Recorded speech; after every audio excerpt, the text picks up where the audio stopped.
नमस्कार दोस्तों। जीरो से जब कोई हीरो बन जाए तो वो आइडल कहलाता है, लेकिन जब कोई हीरो जीरो बनता है तो फजीयत सरे बाजार होती है।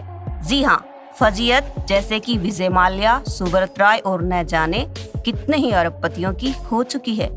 चेहरा देखकर कहना गलत नहीं लगता, ये वही जीरो हैं जिन्होंने जितनी तेजी से आकाश की बुलंदियों को छूने की कोशिश की है, उतनी ही तेजी से मुंह के बल नीचे भी गिरे, और ऐसा गिरे कि किसी को अपनी जान गंवानी पड़ी और किसी के मुंह पर पोती गई कालिख। कोई देश छोड़कर फरार हो गया तो किसी को जेल की सलाखों के पीछे भेज दिया गया।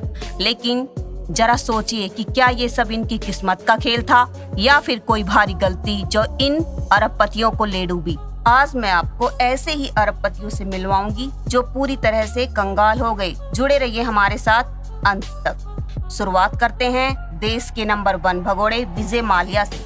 अब इन्हें कौन नहीं जानता। किंगफिशर कैलेंडर, फिल्मी स्टाइल वाली जिंदगी, फिल्मी अंदाज और न जाने क्या क्या किंग ऑफ द टाइम्स कहे जाने वाले विजय माल्या की पूरी जिंदगी फिल्मी रही। लेकिन यह किसने सोचा था कि एक दिन इस किंग का बैड टाइम भी आएगा।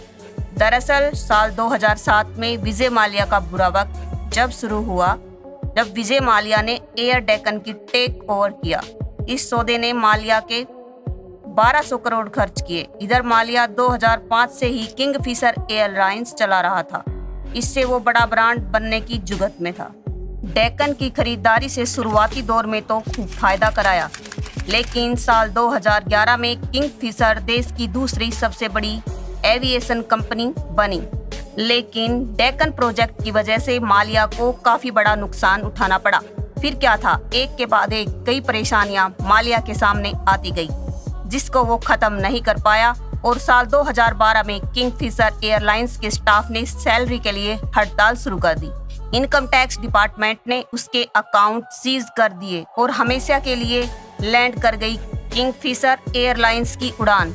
अब माल्या ने अपने खर्चों को कम करने के लिए अपनी मूल बिजनेस यूनाइटेड स्पिरिट्स के 21% हिस्सेदारी ब्रिटिश कंपनी डियाजियो को 6500 करोड़ रुपए में बेच दिया। और यहीं से माल्या ने चुनी धोखाधड़ी की राह, क्योंकि इन पैसों से उसने अपनी उधारी चुकता नहीं की, बल्कि रणनीति बना ली कर्ज लेने की। और फिर देखते ही देखते माल्या भारतीय बैंकों का 9000 करोड़ रुपए का कर्जदार बन गया।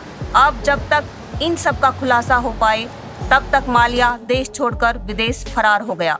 आज भले ही विजय माल्या के पास काले धन के रूप में करोड़ों रुपए हो, लेकिन 9000 करोड़ रुपए के कर्ज की वजह से अब उसे पूरी तरह से कंगाल ही माना जाता है। भारत में उसके सभी अकाउंट सीज कर दिए हैं।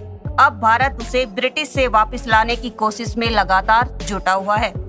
सुब्रत राय, जी हाँ, महज 2000 रुपए के बिजनेस से शुरुआत करने वाले सुब्रत राय की कहानी वैसे तो बड़ी इंस्पायरिंग है कि 2000 से शुरू हुआ बिजनेस 682 बिलियन रुपए की वैल्यू वाला कैसे बना। ये सोचने वाली बात है। उससे भी ज्यादा सोचने वाली बात ये है कि यह कैसे 20,000 रुपए के कर्ज में डूबा हुआ है। इसे ना चुका पाने पर उसके मुंह पर कालिख तक पोती गई। ये बात है सन 1972 की, जब सहारा ग्रुप के मालिक सुब्रत राय ने महज 2000 रुपए और एक पुराने स्कूटर के साथ सहारा ग्रुप के नाम से एक चिट पैड कंपनी स्टार्ट की थी, जिसकी तरक्की की बुलंदियों पर पहुंचाकर उसने सहारा इंडिया परिवार बनाया। लेकिन साल 2013 में उन पर जो ग्रहण लगा, आज तक वो उसकी चपेट में है, जिसकी वजह से वो गिरफ्तार भी हुए। लेकिन सीबी की ओर से सुब्रत राय का आरोप था कि साल 2008 से वे इंडियन रियल एस्टेट कॉरपोरेशन और सहारा हाउसिंग कॉरपोरेशन के जरिए इलीगल बॉन्ड के पैसों से अरबों रुपए कमा रहे हैं। और फिर सुप्रीम कोर्ट ने आदेश जारी किया कि सहारा को 24,000 करोड़ रुपए 15% सूद के साथ इन्वेस्टर्स को लौटाने होंगे। ऐसे में सहारा का नाम मार्केट में पूरी तरह से खराब हो गया। और फिर सुप्रीम कोर्ट ने सहारा को कुछ राहत दी। अब सहारा को पूरे पैसे 3 किस्तों में लौटाने थे, जिसमें से उसने 5120 करोड़ रुपए तो लौटा दिए, लेकिन 10-10 हजार की आखिरी 2 किस्त चुकाने में वो पूरी तरह से फेल हो गए। फिर क्या था, सीबी ने सुप्रीम कोर्ट से अपील कर सुब्रत राय के साथ साथ उसके डायरेक्टर्स को अकाउंट सीज कर दिए गए। साथ ही उसकी प्रॉपर्टी को भी जब्त कर लिया गया और देश से बाहर जाने पर पूरी तरह से रोक लगा दी। साल 2014 में कोर्ट में हाजिर नहीं होने की वजह से सुप्रीम कोर्ट ने सुब्रत राय के खिलाफ नॉन अवेलेबल वारंट जारी कर दिया। फिर क्या था, हर ओर से मुंह की खाने के बाद 25 फरवरी 2014 को सुब्रत राय ने सरेंडर कर दिया। नीरव मोदी भारत के बड़े स्कैमर्स में से एक नीरव मोदी के स्कैम को भी नहीं भुलाया जा सकता है। उसने न केवल बैंक को चूना लगाया बल्कि पब्लिक के पैसों का भी घोटाला कर दिया। नीरव मोदी के घोटालों का पर्दाफाश तो सन 2018 में हुआ, लेकिन इससे पहले भी उसने बड़े बड़े घोटाले कर दिए थे, जिसकी शुरुआत मार्च 2013 में हो चुकी थी। नीरव पंजाब नेशनल बैंक के डिप्टी मैनेजर गोकलनाथ सेठी और क्लर्क मनोज खैरात को खरीदकर बड़े घोटाले की साजिश में सफल हो चुके थे। इन दोनों बैंक कर्मचारियों का नीरव मोदी ने अपने फायदे के लिए इस्तेमाल करना शुरू कर दिया। दो बैंक एम्प्लॉयज नीरव मोदी और उसके साथियों को बिना किसी प्रोसीजर के फॉलो किए LOU यानी लेटर्स ऑफ अंडरटेकिंग इश्यू कर रहे थे। वो घोटाले मुंबई की ब्राडी हाउस ब्रांच से किया जा रहा था, जिसके आधार पर नीरव मोदी SBI समेत कई बैंकों से लोन ले रहा था। LOU के आधार पर ये कहा जाता था कि नेशनल बैंक उनकी उधारी चुकता करेगी, लेकिन इधर PNB को इसकी भनक तक नहीं थी, क्योंकि खरीदे गए दोनों कर्मचारी उनके लेन देन को बैंक में शो ही नहीं कर रहे थे। फिर जब 2018 में सच सामने आया, तब तक नीरव मोदी और उसके सभी साथी घोटालेबाज भारत से फरार हो गए थे। हालांकि कानून ने नीरव मोदी को भारत में छोड़े गए एसेट्स जब्त कर लिए गए, जो उसके कर्जों को चुकाने में नाकाफी थे। इधर कानून के लंबे हाथों से नीरव मोदी भी अधिक दिनों तक बच नहीं पाया और मार्च 2019 को उसको गिरफ्तार कर लिया गया। VG सिद्धार्थ, जरा सोचिए, अगर आप 25,000 करोड़ रुपए की कंपनी के मालिक हैं, फिर भी अगर आपने खुदकुशी कर ली है तो वजह जरूर कुछ बड़ी ही रही होगी। कैफे कॉफी डे के मालिक और फाउंडर VG सिद्धार्थ का अंत भी कुछ ऐसा ही हुआ। अब हम आपको इसके बारे में ज्यादा बताएं, उससे पहले ये जान लीजिए कि कॉफी डे की शुरुआत 1996 में VG सिद्धार्थ ने की थी।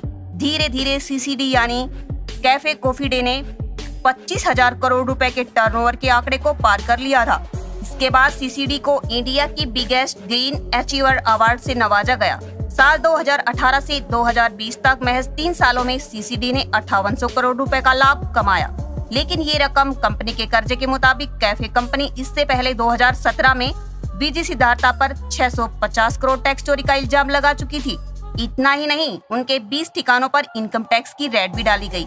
इन सभी से परेशान सिद्धार्थ ने 19 जुलाई 2019 को मौत को गले लगा लिया। हालांकि CCD आज भी स्थिति में चालू है।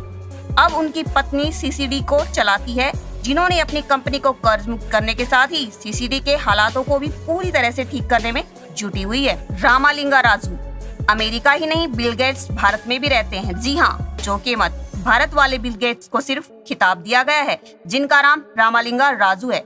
इन्हें आंध्र प्रदेश का बिल गेट्स भी कहा जाता है, लेकिन उनके कर्मों ने न केवल उन्हें अरबपति से रोडपति बना दिया, बल्कि जेल की हवा भी खिलाई।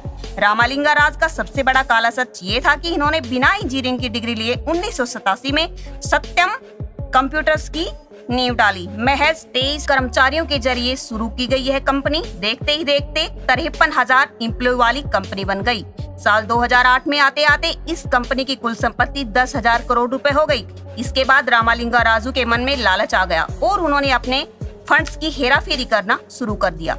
उसी साल देश में भारी आर्थिक मंदी छाई हुई थी। यहीं से उनकी बर्बादी की शुरुआत हो चुकी थी। जब इनके घोटालों का राज खुला, तब इन्होंने 7 करोड़ रुपए की हेराफेरी की बात स्वीकार की। साथ ही इन्होंने अपनी कंपनी से इस्तीफा भी देना पड़ा। बाद में साल 2013 में महिंद्रा ने सत्यम कंपनी को खरीद लिया। कंपनी पर लगे दाग को छुड़ाने के लिए उसने अपना नाम बदलकर महिंद्रा सत्यम रख लिया था। तो देखा आपने, ये वो अरबपति हैं जो अरबों की कमाई करने के बाद आज कंगाल हो चुके हैं। यानी भगवान ने इन्हें दिया तो छप्पर फाड़ के, लेकिन ये अपनी शोहरत को संभाल नहीं पाई और बन गए कई लाख करोड़ के कर्जदार। इन कंगाल पतियों की स्टोरी आपको कैसी लगी दोस्तों, हमें कमेंट करके जरूर बताएं और हमारे चैनल को सब्सक्राइब जरूर करें। आपको ऐसी ही दुनिया भर की अपडेट्स मिलती रहेंगी। धन्यवाद।